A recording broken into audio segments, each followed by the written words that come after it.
My presentation will be diving into the life and poetry of Edna St. Vincent Millay. She was born in 1892 and lived until 1950. Her mother largely shaped her as a poet since she divorced Millay's father, which initiated her understanding of female empowerment. Her working mother encouraged her and her siblings to pursue their passions in cultural development. Millay was also shaped by New England's atmosphere of self-reliance and stress on education since she grew up in Maine and moved to New York later on. She was known for her wit, cynicism, and feminist writing. She dabbled in playwriting and satirical storytelling as well. She was really on the precipice of society's social norms since she engaged in socialist efforts and had affairs with men and women. Just an interesting side note about her. As a person. She's also known for her sonnets, and her influences could be her contemporary Robert Frost and also Shakespeare since she wrote sonnets. She's been known to influence a lot of other feminist writers or poets, including Kim Adanzio. A Few Figs from Thistles was her first major collection, published in 1920. This series of poems explores female sexuality, and she expresses her pursuit of pleasure in and of itself outside of societal boundaries for women in her time. Her collection, Second April, was published in 1921, concerning heartbreak, nature, and death. She is also well known for her poetry collection, The Ballad of Harp Weaver, which won the Pulitzer Prize in 1923. She also wrote the play The King's Henchman, which was considered one of America's first great operas. And in general, common themes of her poetry consist of love, heartbreak, feminism, and hedonism. She is also very known for her very blunt style of writing. I chose to explicate her poem Spring, written in 1921. Spring, to what purpose, April, do you return again? Beauty is not enough. You can no longer quiet me with the redness of little leaves opening stickily. I know what I know. The sun is hot on my neck as I observe the spikes of the crocus. The smell of the earth is good. It is apparent that there is no death. But what does that signify? Not only underground are the brains of men eaten by maggots, life in itself is nothing, an empty cup, a flight of uncarpeted stairs. It is not enough that yearly down this hill, April comes like an idiot, babbling and strewing flowers. So to begin, the speaker is disillusioned with the arrival of spring. Most likely she herself is the speaker.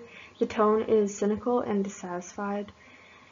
The situation and setting is pretty much just spring season approaching. The audience is probably people who were formerly had a idealized view of springtime. The title is simply relevant since the poem pertains to spring itself.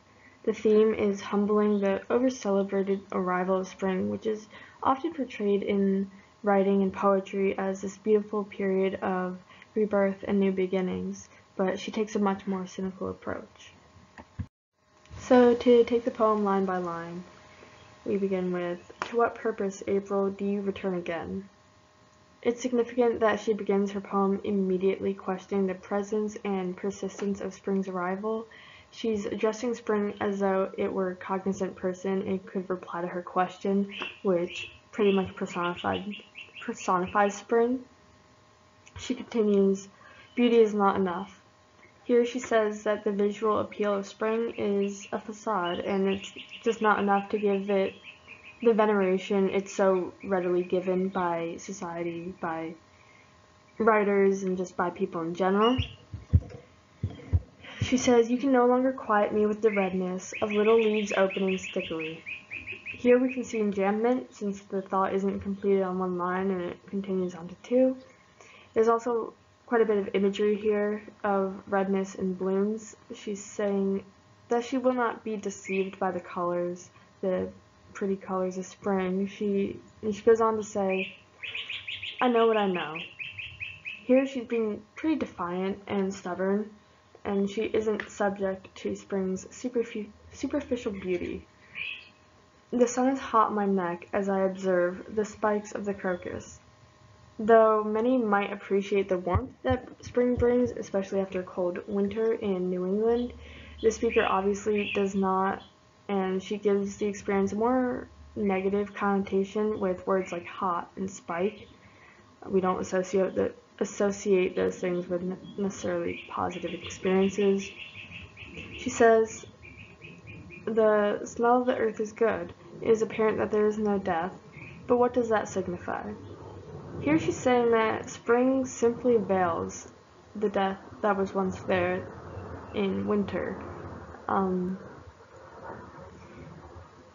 She's pretty much indicating that life always brings imminent death, which again is a very negative interpretation. Not only underground are the brains of men eaten by maggots. This further explains that there is always death beneath the surface and always lurking, and that spring is simply covering it up. She says, "Life in itself is nothing." Here we see enjambment again, and this line break really draws attention to her message and her disposition that life really is essentially nothing. It does not inherently have meaning because it exists. Spring is not wonderful and simply because it brings life, because it also foreshadows death and also just covers death. She says, "An empty cup, a flight of uncarpeted stairs." I interpreted this to mean that life by itself is unfulfilled and incomplete if not filled with something else or accompanied by something else to give it meaning. It is not enough that yearly, down this hill, April comes like an idiot, babbling and strewing flowers. I think these lines pretty much fortify her position that April is not intrinsically magical or wonderful.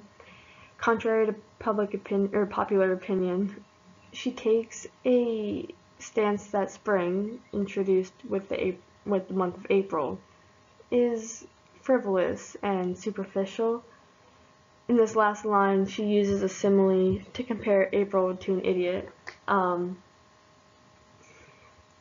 Just as she opened the poem with personification, she ends it in the same manner, which gives form to an otherwise free-flowing poem, in my opinion. I chose to do a presentation on Edna St. Vincent Millay because she had such an interesting outlook on life, which was especially unconventional for her time as a woman. The first poem I read of hers was one I found in our textbook as I was just flipping through, entitled "I Being Born a Woman and Distressed," which is on page 227 if you want to take a look. I just thought she wrote with so much passion yet gravity. She wrote about life and just tribulations of being human and experiencing the world around us and life in general. She's just so blunt and honest. I find her poetry, I guess, artistic and abstract, but also simple and sensible. I wasn't tripping over her words looking for meaning. It was pretty intuitive, yet still profound, which I appreciated. I liked her subject matter a lot and general disposition, even if it does err on the side of pessimism, which isn't so much me, but it's still interesting nonetheless to see that perspective. It's very refreshing in my opinion. I chose this specific poem, Spring, because she surprised me with her more cynical take on it. It was just, again, refreshing, even though I don't totally agree with that interpretation of spring, but nonetheless, it was still an interesting poem, and I really like her writing in general.